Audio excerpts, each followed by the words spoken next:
एक बार की बात है कि बनगिरी के घने जंगल में एक उन्मत्त हाथी ने भारी उत्पात मचा रखा था। वह अपनी ताकत के नशे में चूर होने के कारण किसी को कुछ नहीं समझता था। बनगिरी में ही एक पेड़ पर एक चिड़िया व चिड़े का छोटा सा सुखी संसार था। चिड़िया अंडों पर बैठी नन्हे नन्हे प्यारे बच्चों के निकलने के सुनहरे सपने देखती रहती। एक दिन क्रूर हाथी गरजता चिंघाड़ता पेड़ों को तोड़ता मरोड़ता उसी ओर आया। देखते ही देखते उसने चिड़िया के घोंसले वाला पेड़ भी तोड़ डाला। घोंसला नीचे आ गिरा, अंडे टूट गए और ऊपर से हाथी का पैर उस पर पड़ा। चिड़िया और चिड़ा चीखने चिल्लाने के सिवा और कुछ न कर सके। हाथी के जाने के बाद चिड़िया छाती पीट पीट कर रोने लगी। तभी वहां कठफोटवी आई। वह चिड़िया की अच्छी मित्र थी। कठफोटवी ने उनके रोने का कारण पूछा तो चिड़िया ने अपनी सारी कहानी कह डाली। कठफोटवी बोली, इस प्रकार गम में डूबे रहने से कुछ नहीं होगा। उस हाथी को सबक सिखाने के लिए हमें कुछ करना होगा। चिड़िया ने निराशा दिखाई। हमें छोटे मोटे जीव उस बलशाली हाथी से कैसे टक्कर ले सकते हैं? कठफोटवी ने समझाया, एक और एक मिलकर 11 बनते हैं। हम अपनी शक्तियां जोड़ेंगे। कैसे? चिड़िया ने पूछा। मेरा एक मित्र व्याख नामक भंवरा है, हमें उससे सलाह लेना चाहिए। चिड़िया और कठफोटवी भंवरे से मिली। भंवरा गुनगुनाया, यह तो बहुत बुरा हुआ। मेरा एक मेंढक मित्र है, आओ उससे सहायता मांगे। अब तीनों उस सरोवर के किनारे पहुंचे जहां वह मेंढक रहता था। भंवरे ने सारी समस्या बताई। मेंढक भर्राए स्वर में बोला, आप लोग धैर्य से जरा यही मेरी प्रतीक्षा करें, मैं गहरे पानी में बैठकर सोचता हूं। ऐसा कहकर मेंढक जल में कूद गया। आधे घंटे बाद वह पानी से बाहर आया तो उसकी आंखें चमक रही थी। वह बोला, दोस्तों, उस हत्यारे हाथी को नष्ट करने की मेरे दिमाग में एक बड़ी अच्छी योजना आई है।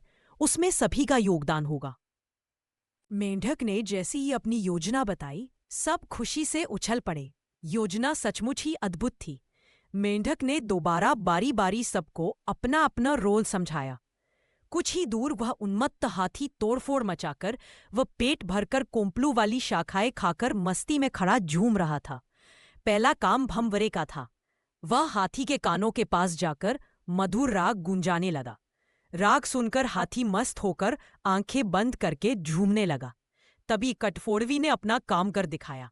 वह आई और अपनी सुई जैसी नुकीली चोंच से उसने तेजी से हाथी की दोनों आंखें बींध डाली। हाथी की आंखें फूट गईं। वह तड़पता हुआ अंधा होकर इधर उधर भागने लगा। जैसे जैसे समय बीतता जा रहा था, हाथी का क्रोध बढ़ता जा रहा था। आंखों से नजर न आने के कारण ठोकरों और टक्करों से शरीर जख्मी होता जा रहा था। जख्मों उसे और चिल्लाने पर मजबूर कर रहे थे।